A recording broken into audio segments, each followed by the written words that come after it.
Shalom saudara-saudara yang terkasih dalam Tuhan Yesus Kristus, selamat pagi. Renungan kita pada hari ini diambil dari Matius pasal yang ke-7 ayat 7 sampai yang 11. Judul renungan kita pada hari ini adalah resolusi dan aksi. Tahun baru atau hari ulang tahun biasanya menjadi momen untuk menyusun resolusi, menetapkan target untuk dicapai selama 1 tahun ke depan. Namun bagi sebagian orang menetapkan resolusi dipandang sia-sia. Pikirnya, bukankah resolusi seringkali hanya sebatas rencana yang berakhir pada wacana? Lagi pula Alkitab berkata susah payah tidak menambah kaya. Di Amsal 10 ayat 22. Hidup Kristen bukan takdir. Manusia diberi akal budi agar dapat mengupayakan kehidupan yang lebih baik. Untuk itu Tuhan Yesus mendorong umat untuk meminta melalui doa. Dengan meminta berarti ada kesadaran akan kebutuhan diri, serta percaya bahwa Allah mendengar doa kita. Yakinlah permintaan yang berkenan kepadanya akan selalu Ia kabulkan. Meski demikian, kita juga perlu mendukung doa-doa kita dengan mencari dan mengetuk. Bukan pencarian harta dunia yang Tuhan kehendaki, melainkan pencarian akan kehendak Allah. Kita juga perlu mengetuk, menghampiri Allah dengan ketekunan sekalipun Ia tampak tak segera menjawab. Kita perlu menyadari setiap keterbatasan yang membuat kita tidak dapat melakukan segala hal di luar Tuhan. Menyusun resolusi tidak berguna jika tanpa aksi. Namun tidak mempunyai resolusi karena enggan melakukan perjuangan pun sama buruknya. Menyusun resolusi atau tidak, setiap orang percaya bertanggung jawab untuk terus bergerak maju, membangun kehidupan, meningkatkan kualitas diri, supaya bertumbuh dan menghasilkan buah, bukan supaya memperkaya diri secara duniawi, melainkan demi menggenapi panggilan ilahi. Memelihara kedekatan dengan Allah memungkinkan kita memahami pikirannya, sehingga keinginannya menjadi keinginan kita. Sekarang kita akan membahas apakah ketika manusia beriman, manusia bisa minta apa saja dan pasti akan menerimanya.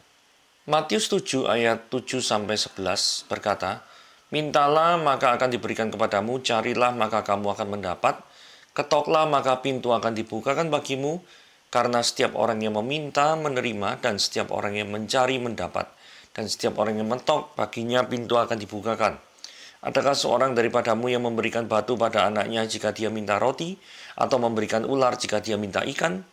Jadi jika kamu yang jahat tahu memberikan pemberian yang baik kepada anak-anakmu, apalagi Bapamu yang di sorga, Dia akan memberikan yang baik kepada mereka yang meminta kepadanya."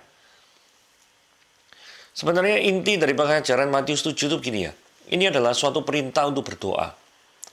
Jadi doa itu bukan sekedar sesuatu yang diizinkan, tetapi lebih merupakan sesuatu yang diperintahkan. Karena itu, tidak berdoa merupakan suatu dosa. Bandingkan dengan 1 Samuel pasal 12 ayat 23. 1 Samuel 12 ayat 23 ngomong gini ya.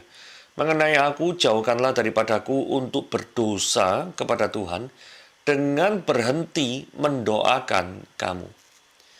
Jadi tidak berdoa itu berdosa kepada Tuhan. "Aku akan mengajarkan kepadamu jalan yang baik dan lurus."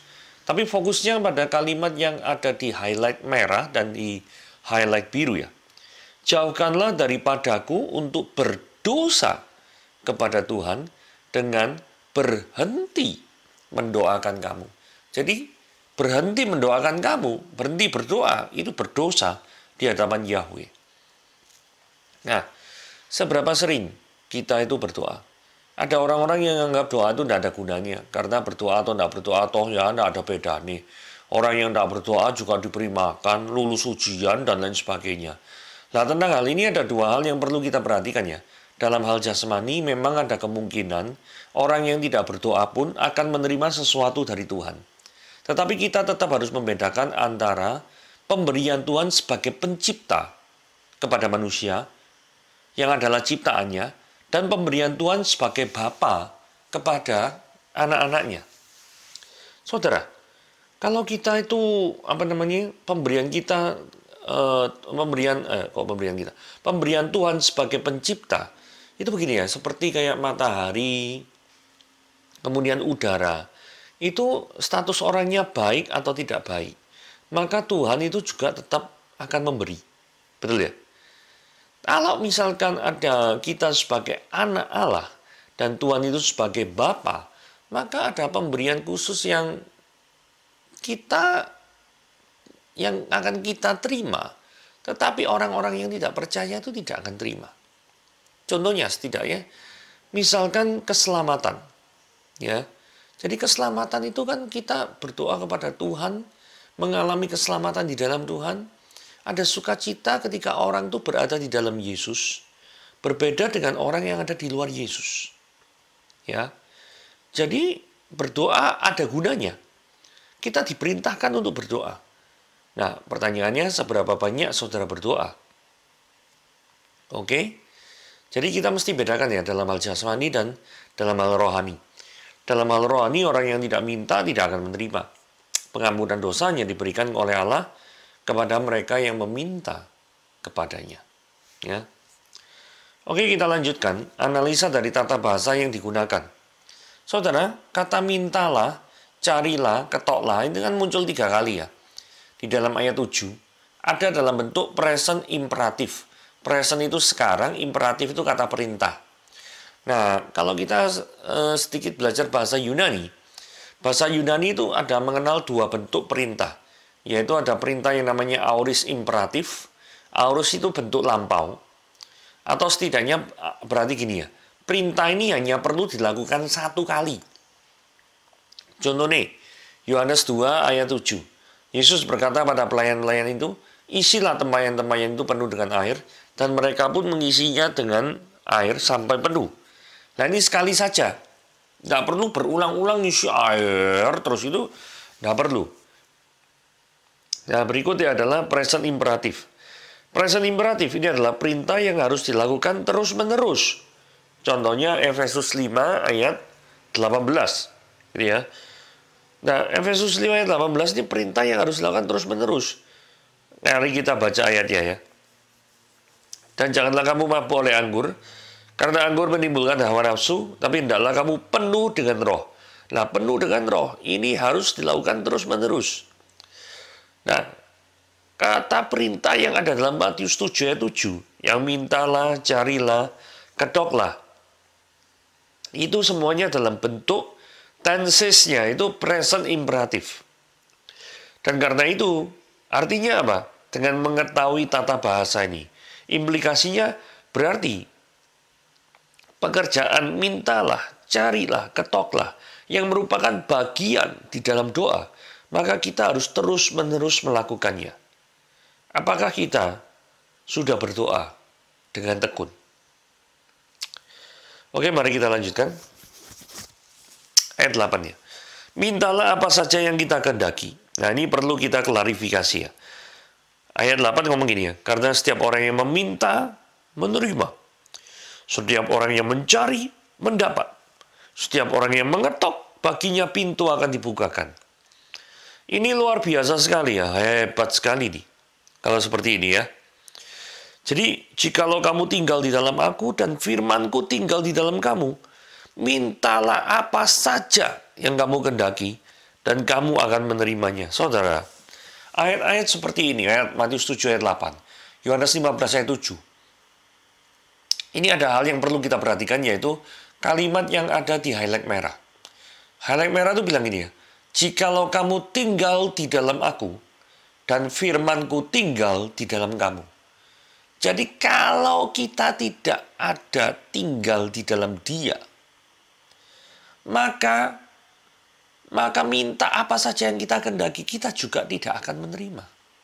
Kalau kita tidak tinggal di dalam dia.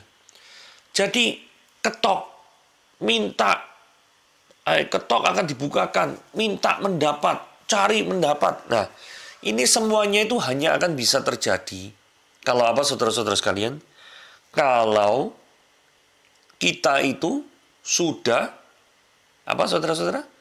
Berada di dalam Kristus. Firman-Nya ada di dalam kehidupan kita. Bagaimana mungkin Allah bisa mengabulkan permintaan yang berbuat dosa? Nggak mungkin kan? Contoh misalkan, Anda ingin diberkati sebagai penjudi. Sehingga apapun yang Anda letakkan, Anda pasang, misalkan judi bola, pasang kesebelasan mana, ya toh. Kemudian taruhan berapa puluh juta, misalkan. Nah, saudara, Tuhan tidak akan mungkin mengabulkan doa yang semacam itu, karena tindakan itu adalah tindakan yang berdosa. Tindakan itu adalah dalam kategori tindakan yang tidak berada di dalam firman Tuhan. Jadi, perkataan minta apa saja yang kita kehendaki, maka kita akan menerimanya, kita akan mendapatkan. Ini ada dalam koridor, dalam batasan, jikalau kita ada di dalam firman Tuhan. Supaya doa kita tidak sia-sia, maka kita harus meminta apa yang baik. Supaya kita tahu apa yang baik, kita harus belajar firman Tuhan. Jadi, doa tidak bisa dipisahkan dari firman Tuhan. Orang yang tidak mengerti firman Tuhan, tidak mungkin bisa berdoa dengan baik dan dengan benar. Gitu ya. Kasih Allah kepada anaknya. Adakah seorang yang daripadamu yang memberi batu pada anaknya jika dia minta roti? Atau memberi ular jika dia minta ikan? Saudara, di saat kita meragukan kasih Allah kepada kita, maka ayat 9 dan ayat 10 ini bisa menjadi bahan untuk direnungkan. Kenapa? Karena gini ya, kalau misalnya seorang daripada kita yang memberikan batu pada anaknya yang minta roti, gak mungkin kan? Kita saja tidak mungkin memberikan batu pada anaknya yang meminta roti. Kita tahu kebutuhan anak kita. Itu adalah roti, makanan, bukan batu, keras, gak iso dimakan. Atau memberi ular. Ular adalah sesuatu yang beracun, sesuatu yang jahat, sesuatu yang bisa mencelakai. Anak kita minta ikan, minta lauk pauk. Jadi tidak mungkin itu kita bisa memberikan, tidak mungkin kita yang sayang kepada anak kita, itu mau memberikan ular, sesuatu yang beracun kepada anak yang kita sayangi. Kita tidak mungkin, kita tahu nih, tidak mungkin kita mau menyakiti anak yang kita sayangi, bukan? Nah, ini masalah nih, Allah itu sangat-sangat mengasihi anak-anaknya. Jadi, mungkinkah Allah yang maha kasih, yang kasihnya itu jauh melebihi kita, dia memberikan sesuatu yang mencelakai kehidupan kita? Apakah itu mungkin terjadi? Tidak mungkin, bukan? Jadi di saat kita meragukan kasih Allah kepada kita, maka ayat 9 dan ayat 10 ini bisa menjadi bahan untuk direnungkan. Gitu ya. Apakah Allah yang maha kasih akan memberikan hal-hal yang buruk kepada anak-anak manusia yang dikasihinya? Jawabannya adalah tidak mungkin. Tidak mungkin.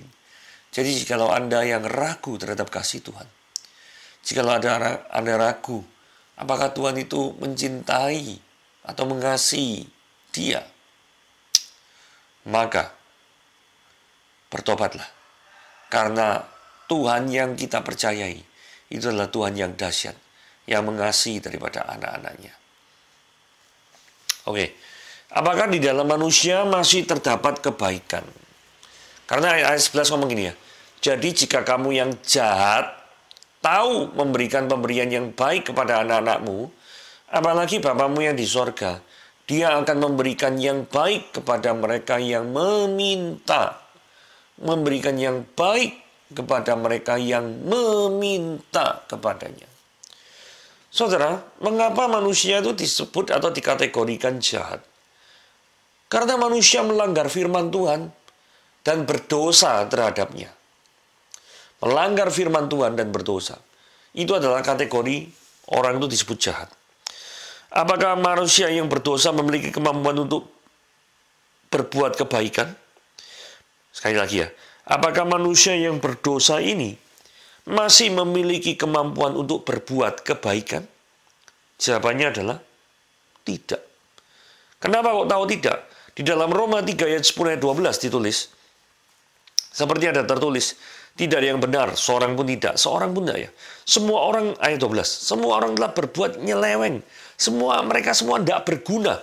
Tidak ada yang berbuat baik, seorang pun tidak. Tidak ada yang berbuat baik, saudara-saudara. Jadi bagaimana mungkin ketika Alkitab berkata manusia tidak ada yang berbuat baik? Terus Matius 7 ayat 11 mengatakan, jika kamu yang jahat tahu memberi pemberian yang baik. Loh, katanya di Roma 3 ayat 12, Tidak ada satu orang yang bisa berbuat baik. Tetapi Matius 7 ayat 11 sekalipun dikatakan jikalau kamu yang jahat tahu memberi pemberian yang baik. Apakah Matius 7 ayat 11 ketika dikatakan, oh kamu tahu memberikan yang baik. Dengan Roma 3 ayat 12 yang Tuhan katakan, tidak ada seorang pun yang berbuat baik. Ini bertentangan. Jadi begini ya. Matius 7 ayat 11. Ini harus ditafsirkan kebaikan yang relatif dari sudut pandang manusia. Maksudnya apa kebaikan relatif? Jadi gini ya. Kita bisa memberikan makan kepada orang yang membutuhkan. Kita bisa sebagai orang tua, contohnya ya, sebagai orang tua, bisa memberikan kebutuhan, walaupun orang tua itu adalah orang tua yang berdosa. Bisa memberikan kebaikan relatif, dalam pengertian, dia bisa berbuat baik kepada anaknya, dia bisa berbuat baik pada istrinya, karena dia sayang. Bisa itu.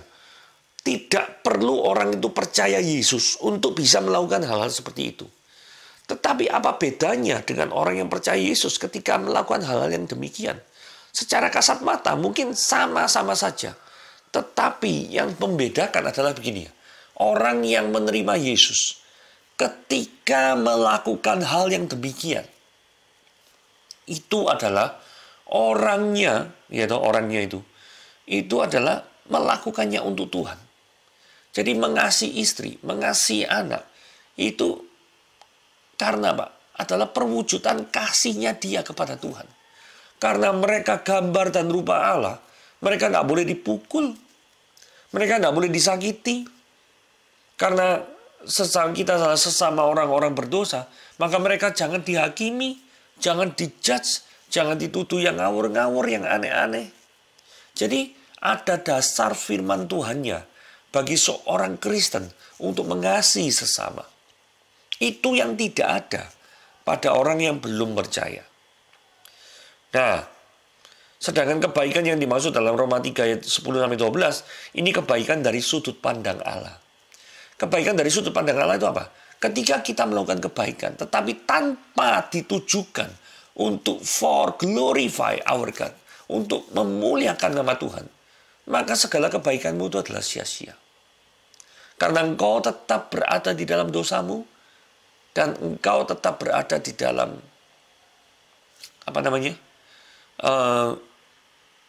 keterikatan akan dosa-dosa tersebut.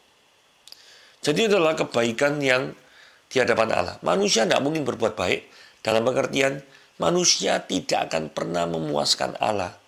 Karena apa? Karena manusia contain, berisi, atau bisa melakukan hal-hal yang berdosa. Itu yang membedakan antara manusia yang belum ditebus oleh Tuhan dan yang sudah ditebus. Orang yang sudah ditebus, orang akan melakukan kebaikan for the glory, for our God. Tetapi kalau orang itu belum ditebus, maka orang hanya melakukan kebaikan semata-mata karena humanis saja. Oke, firman Tuhan sampai di sini. Tuhan Yesus memberkati.